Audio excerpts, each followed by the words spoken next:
So hi guys, today we're going to have a look at one of my favourite Hordes casters for the Trollbloods, and that's Captain Gunnbjorn. I tell you what guys, he's absolutely fabulous, he's great fun, just because he's more like a Signar Warcaster than he is like a Warlock for Trollbloods. But if we have a quick look at his card here, you can see there's his stats there. He's actually quite impressive, and a few of his special rules in the back there. Critical Devastation, which we'll come to in a second. There's of course his spells and his feat. So Captain Gunnbjorn, as I was saying, his fluff says that he used to be a trencher, so he was a member of Signar rather than the Trollbloods, until of course he came over and decided that he was going to run with the Trollbloods. But there's his main body. Here's the big important one, guys. Here's his bazooka. Yes, we've got a troll with a bazooka. Fantastic. It's a great weapon, and it's got some really cool rules. There's just his other little hand and his piddly little tiny axe. That's just a bit of a joke, I think. So what does he do? Well, he's a ranged warlock. He uses his bazooka to shell the enemy. His stats are pretty good, as I was saying. He's got a speed of 6, strength of 7, a mat and rat of 6, defense of 15, and armor of 16, command of 9, and of course, as a troll, he's tough. That's pretty good. That's a good spread of abilities. I particularly like the fact that he's defense 15. You know, with a bit of cover, a bit of concealment, that's up to 17. That's pretty good. If you put him somewhere and use him like a gun emplacement to just keep firing that bazooka every turn, then he's going to do an incredible amount of damage to the enemy. So what I'll do is I'll take him away. I'll put him together, get some ink on him, and then we'll come back and we'll go in depth and tell you all about all the cool things that he can do. And I'll tell you, he is really good. So hi guys, we're back with our inked and assembled Captain Gunnbjorn. If you want to have a quick look under the close cam, you can see the size of this guy. He is really huge. I measured him compared to some of the other Trollblood warriors, and especially some of the older character models of the trolls. And he really is. He's tall and he's upright and really quite some size. Could be because, of course, he's got an absolutely massive gun that's just stonking sized. He was also really easy to put together. Anybody who's not particularly good at modeling, I mean, this guy was dead simple to put together. Really easy. Just a matter of plugging his arms on. The gun arm actually comes with a slot that you can just plug it into. So any sort of super glue, just hold it together for a wee bit and it'll fit just fine. The only bit that was a wee bit difficult was the fact that his axe at the back there just has a tiny wee plug to fit into. But again, a bit of patience and just hold it in place and it'll be fine. So if you can have a look at the details on him, he has a sort of a more militaristic uniform than the trolls are usually renowned for. They're much more your barbarian type in the Iron Kingdom, so they tend to go with a sort of Scottish theme. There's a lot of them running around in kilts. So, but this guy has his more sort of a army jerkin and his flat cavalry hat on. So if you have a look there, he's really good. There's his missiles that go into his rocket launcher as well. But we'll have a wee look at his card again and just see exactly what he can get up to and what he can do. One of the first things that strikes me about it, when I saw the front of his card, I looked at it and I thought there seems to be something missing on this, and I can't quite see what it is. And then it came to me. He doesn't have magical weapon. Practically every other warcaster or warlock has an enchanted weapon that is able to hurt things like pistol wraiths or the paladins of the wall when they're in their inviolable stance.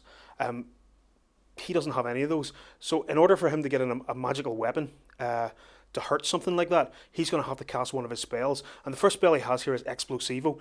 That creates a magical attack with his ranged attack. It also means that if the ranged attack doesn't have an AoE, it turns into an AoE 3, but loses any of its other special abilities. So it's quite a good thing to cast on any of his war beasts that have a ranged attack, or anything that has just an ordinary bog standard shooting attack. If he casts that Explosivo on it, it's going to turn into an AoE 3 explosion.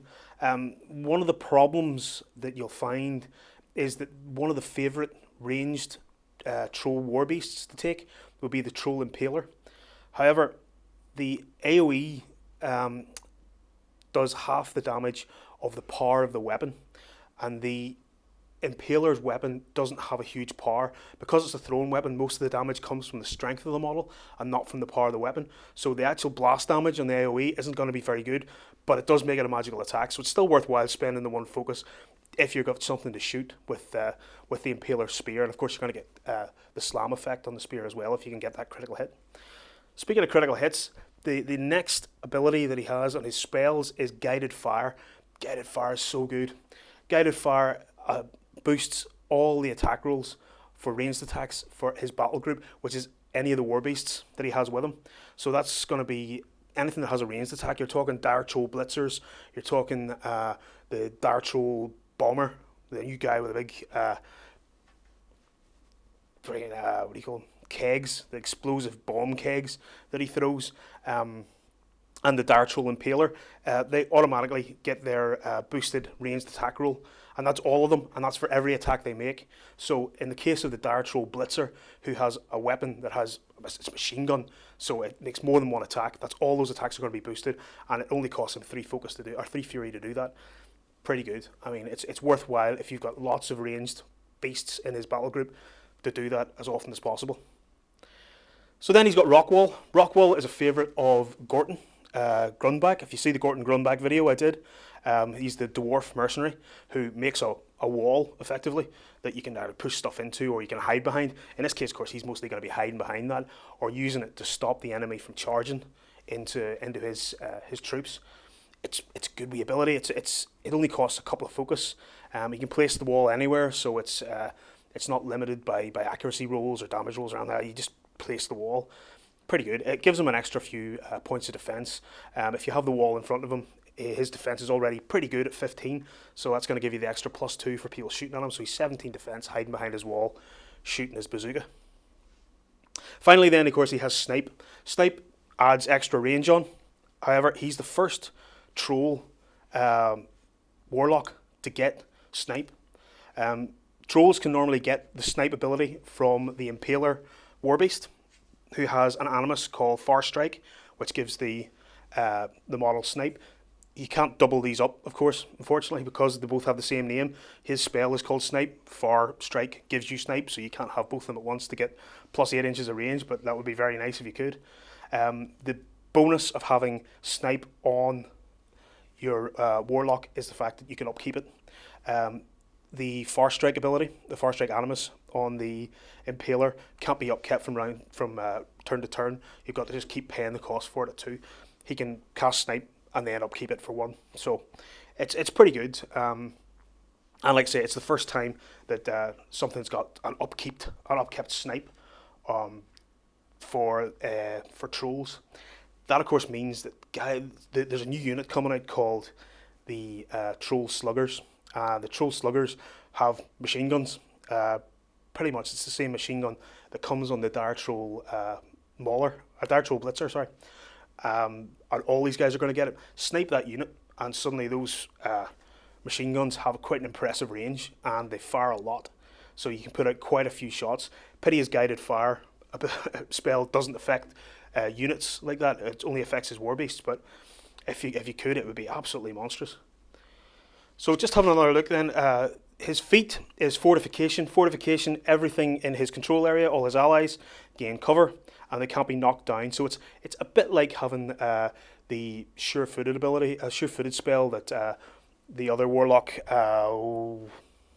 Madrak, has. Madrak has the Sure-Footed spell that stops all the trolls being knocked down. It's not a great feat. It's reasonably good. Cover, there's a lot of things ignore cover. So, you know, it's granting an extra couple of points of defense, and it's stopping your trolls being knocked down. Not bad, but not great. All of this guy's serious power comes from the fact that he has a big gun. So we'll just talk about his big gun for a second. It's got a range of 12, it can fire once, it's got an AoE 3, and it's got power 14. Pretty much that's exactly the same, almost, as the Khador Bombard that comes on their Destroyer Warjack. It's just got a couple of inches less range, but then of course he can cast Snipe on himself to have a longer range than the Khador Mortar. But the big thing about it is, you can just see on that critical devastation. Critical devastation is great, a great ability. Whenever he rolls to attack with his ranged attack, if you get your doubles for the critical hit, you get critical devastation. Everything hit by the AoE gets pushed away from the center and knocked down. It's effectively like a slam that originates from the center of his AoE. A fantastic wee ability just to blow things. It can ruin units. It can blow apart shield walls. It can just basically do so much, cause so much havoc that it's marvelous. If there was any way that you could get a Reinhold into hordes so that he could fire more than once in a turn, it would be absolutely brilliant. But you can't, unfortunately. So what do you think, guys? Do you think he's far too Signar for trolls? Does he fire too much? Is it too much is he based too much on ranged attacks when the trolls should be getting in there and really laying it to them? What do you think? Drop me some comments below and tell me all about Captain Gunnbjorn and whether you think he's great or whether you think he's not.